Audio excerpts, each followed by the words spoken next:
j'ai une question fondamentale pour vous ce soir.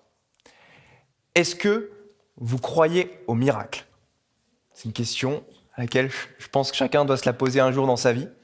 Personnellement, moi, quand j'ai été en terminale, en classe préparatoire, j'aimais beaucoup la science, les vraies études scientifiques. J'ai fait un bac S, j'ai fait maths sup, voilà, j'étais en classe préparatoire.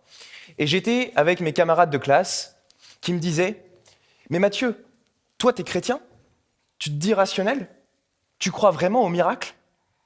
Comment est-ce que tu peux être rationnel et croire au miracle? Ça n'a pas de sens. » Et je me disais « C'est vrai en fait, est-ce que vraiment c'est crédible de croire au miracle aujourd'hui alors qu'on a la science qui est capable d'expliquer beaucoup de choses sur le monde ?»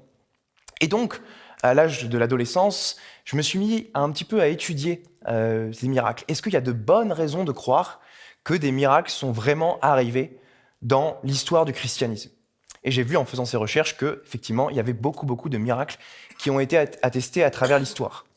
Alors ici, je vais vous parler juste d'un type de miracle particulier que sont les miracles eucharistiques.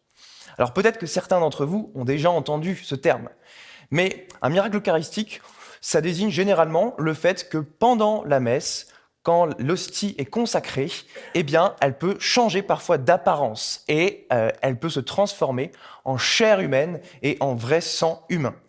Alors la première fois que j'ai entendu ça, j'étais choqué. Je me suis dit, mais non, ça doit être des mythes, des histoires. Ça ne peut pas être crédible de croire cela.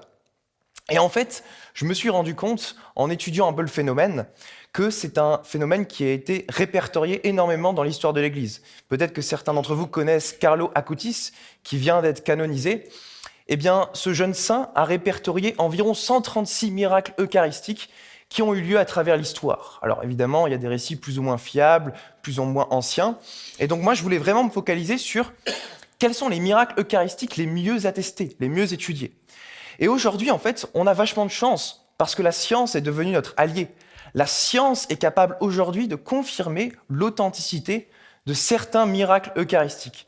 À partir de la fin du XXe siècle, début XXIe siècle, on a eu 5 cas de miracles eucharistiques analysés par la science. Alors, le premier cas dont j'aimerais vous parler, c'est celui de Lanciano. Lanciano, c'est probablement un des plus anciens miracles eucharistiques répertoriés. L'histoire nous dit que cela aurait eu lieu vers le 8e siècle. Un prêtre qui ne croyait plus en la présence réelle de Jésus dans l'Eucharistie se mettait à avoir des doutes. Et pendant la messe, l'histoire raconte que l'hostie se serait changée en chair et en sang humain dans ses mains. Bon, on pourrait se dire, c'est pas franchement très crédible de croire ça, c'est un vieux récit du Moyen-Âge.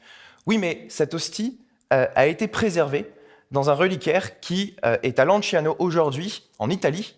Et dans les années 1970, en 1970 précisément, le Vatican a autorisé à ce qu'il y ait un examen scientifique sur cette hostie.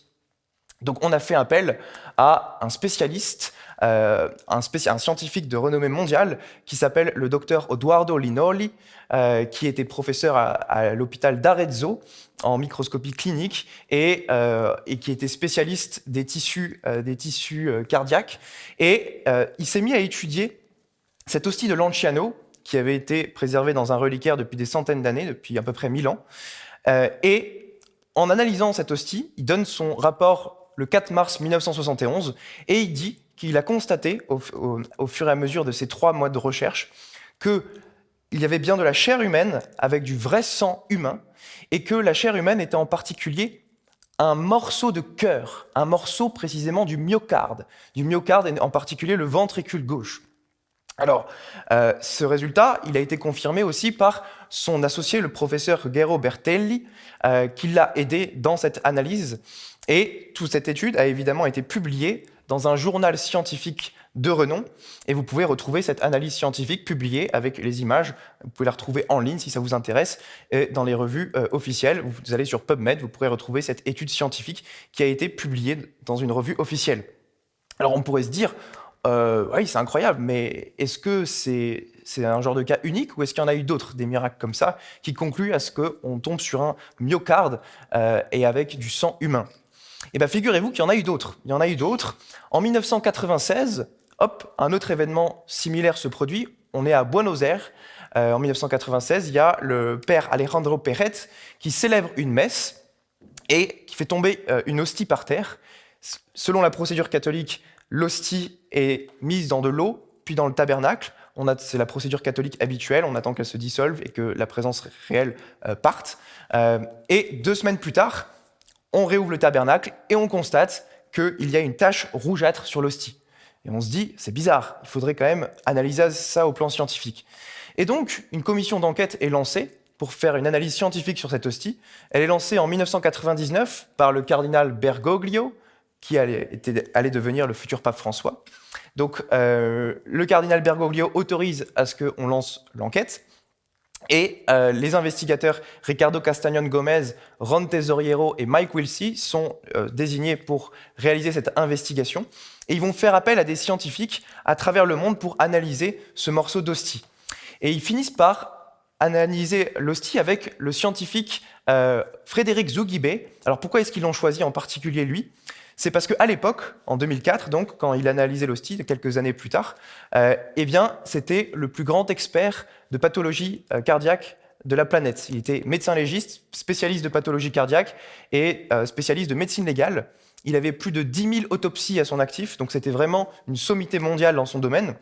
Et ils lui ont donné ce morceau d'hostie pour qu'il l'analyse à l'aveugle. À l'aveugle, ça veut dire sans savoir d'où provient l'échantillon qu'il analyse. D'accord ? Donc comme ça, il n'y avait aucun biais. Et ça a été filmé sous le microscope. On le voit face caméra dire « Ce que j'observe est un morceau du myocarde qui a beaucoup souffert. » Et il dit « C'est compatible avec le fait que cette personne a subi un coup aux alentours de la poitrine. » Et il dit ça à l'aveugle sans savoir d'où provient le morceau d'hostie qu'il analyse. Il constate aussi qu'il y a des globules blancs qui sont présents dans le morceau qu'il est en train d'analyser. Et ça, c'est pas possible, parce que les globules blancs, normalement, ça ne survit quasiment pas longtemps, enfin ça survit très peu de temps quand on les met en dehors de l'organisme. Normalement, au bout de quelques minutes ou quelques heures, les globules blancs finissent par mourir. Et là, il analyse une hostie qui date d'il y a 8 ans auparavant, donc on est en 2004, et cette hostie date de 1996, et il voit encore les globules blancs qui sont présents. Donc ça, c'est quelque chose qui est en principe inexplicable par les lois de la physique seule. Et c'était pas le seul à avoir vu les globules blancs d'ailleurs, puisque en l'an 2000, 4 ans plus tôt, le docteur Lawrence avait lui aussi observé les globules blancs présents dans cette hostie. On a les captures des slides de microscope qui sont disponibles sur Internet si ça intéresse certains. Donc ça, c'est quand même 2 miracles impressionnants. Mais ça ne s'arrête pas là, parce que ces phénomènes se sont répétés successivement dans des pays différents, dans des villes différentes, analysés par des médecins différents. On a eu le cas de Tixla en 2006, où ce genre de phénomène s'est produit. Ça s'est produit cette fois-ci pendant la messe. L'hostie s'est mise à saigner. On a envoyé ça à des laboratoires juste après, des laboratoires très différents, en Bolivie, aux États-Unis, au Guatemala, qui ont analysé ces morceaux d'hostie en aveugle, encore une fois, et qui ont pu déterminer qu'il y avait un morceau de myocarde souffrant, donc comme par hasard, encore une fois, un morceau de cœur, et qu'il y avait du fameux sang AB. Et ça, c'est quelque chose d'assez incroyable, parce que le sang AB est le groupe sanguin le plus rare sur Terre. Donc, il y a ce cas de Tixla de 2006 qui confirme ce qui a été vu à Lanciano et à Buenos Aires en 1996, et on a eu d'autres cas de miracles eucharistiques en Pologne, à Sokolka en 2008 et à Legnica en 2013. Dans ces 2 cas, encore une fois, les médecins ont pu constater, par des analyses en aveugle, qu'il y avait bien un morceau de myocarde souffrant avec des marques de striation. Donc ça, c'est vraiment quelque chose d'impressionnant. D'un point de vue probabiliste, si on fait une analyse bayésienne, pour parler aux matheux, quelle est la probabilité que dans 5 cas différents indépendants, dans des pays différents, à des époques différentes, analysés par des scientifiques différents, on obtienne 5 fois sur 5 un morceau de myocarde souffrant. C'est quand même très très improbable. Et à chaque fois qu'on a analysé le groupe sanguin, à savoir dans les 2 cas de Lanciano et de Tixla, il y avait un groupe sanguin de type AB, le groupe sanguin le plus rare sur Terre. La probabilité d'être de groupe sanguin AB, c'est 1 chance sur 20 à peu près. On estime que c'est entre 1% et 5%. D'accord ?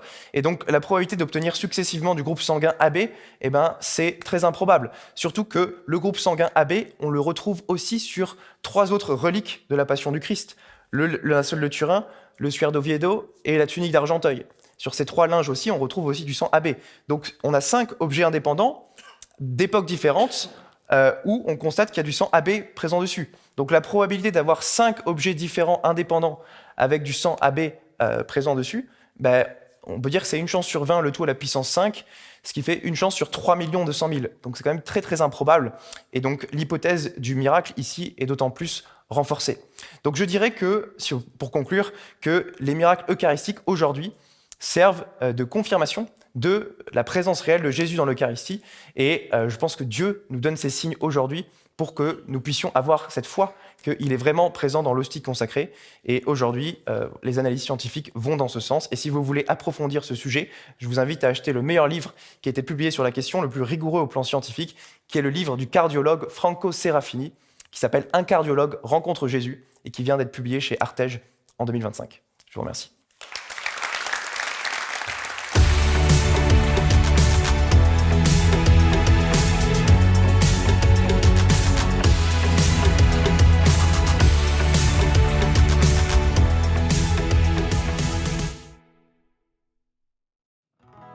He made us all to give himself away.